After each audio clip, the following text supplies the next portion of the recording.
Hey everyone, and welcome. Today I want to share a really simple but beautiful story with you. It's got such a powerful message about kindness, all centered around a gardener, a family, and how a little bit of empathy can completely change everything. So, to get us started, I want to ask you something. What do you think makes someone a truly good neighbor? Is it just keeping to themselves or is it something more? Just keep that question in the back of your mind as we get into this. All right, let's set the scene. Our story begins in a place that sounds like it's straight out of a storybook. Just imagine a small, quiet village, tucked away between these beautiful, green, rolling hills. It's the kind of place where you can really see how people connect.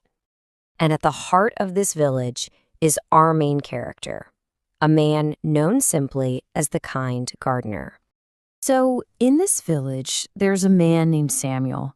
And, he wasn't famous for being rich or powerful. Nope, he was known for something way more special.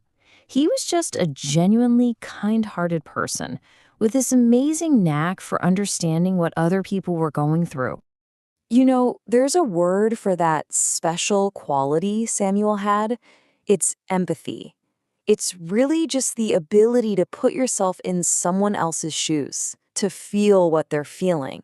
And that's what made Samuel so remarkable. Okay, so Samuel has this amazing quality. But when does he get to use it? Well, that moment arrives when a new family shows up, a family that's really in need. A family called the Johnsons moves in. It's a family of four, and they are in a really, really tough spot.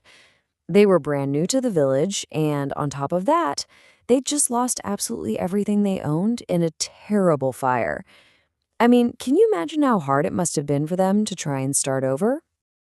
And this is where Samuel's empathy really shines, right? He didn't just see a moving truck and some boxes. He looked closer. He could literally see the sadness in their eyes. He got it. He understood their pain without them even having to say a word. And this is so important. Samuel didn't just feel bad for them and then go back to watering his plants. No, he saw their struggle, he felt their sadness, and he made a choice. He decided to do something about it.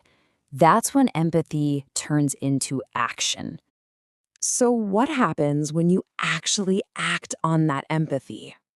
Well, it's kind of like planting a seed. Let's take a look at what Samuel did and see how that one act of kindness started to grow. And his help wasn't some grand, complicated gesture. It was just practical, thoughtful stuff that came straight from the heart. He started simple, sharing fresh food from his own garden. Then he used his local connections to help Mr. Johnson find a job. And he didn't forget about the kids, Sarah and David. He even spent time tutoring them. And you can just see the incredible impact his actions had. I mean, look at this transformation. The kids went from struggling to doing better in school, and you could see them smiling again. Mr. Johnson went from having no work to a steady job. And with that little bit of stability, Mrs. Johnson felt confident enough to start her own small bakery. Their whole world started to turn around. But the story doesn't end there. See, Samuel's kindness didn't just stop with the Johnson family.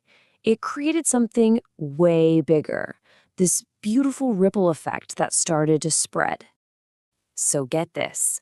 One evening, Samuel's just sitting in his garden, enjoying the quiet, and then he hears something from next door. Laughter. Not the sounds of stress or worry, but pure, happy laughter. And hearing that sound, it just filled him with this incredible joy. His heart just swelled with happiness. It really shows you, doesn't it? Kindness is its own reward. It brings just as much happiness to the person giving it. And that really brings us to the core message of this whole story. A single act of kindness, it never just stops.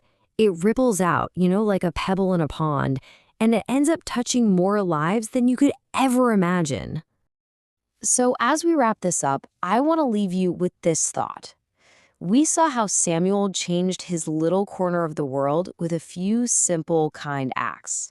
So the question for all of us is, how can one small act of empathy from you change your world today?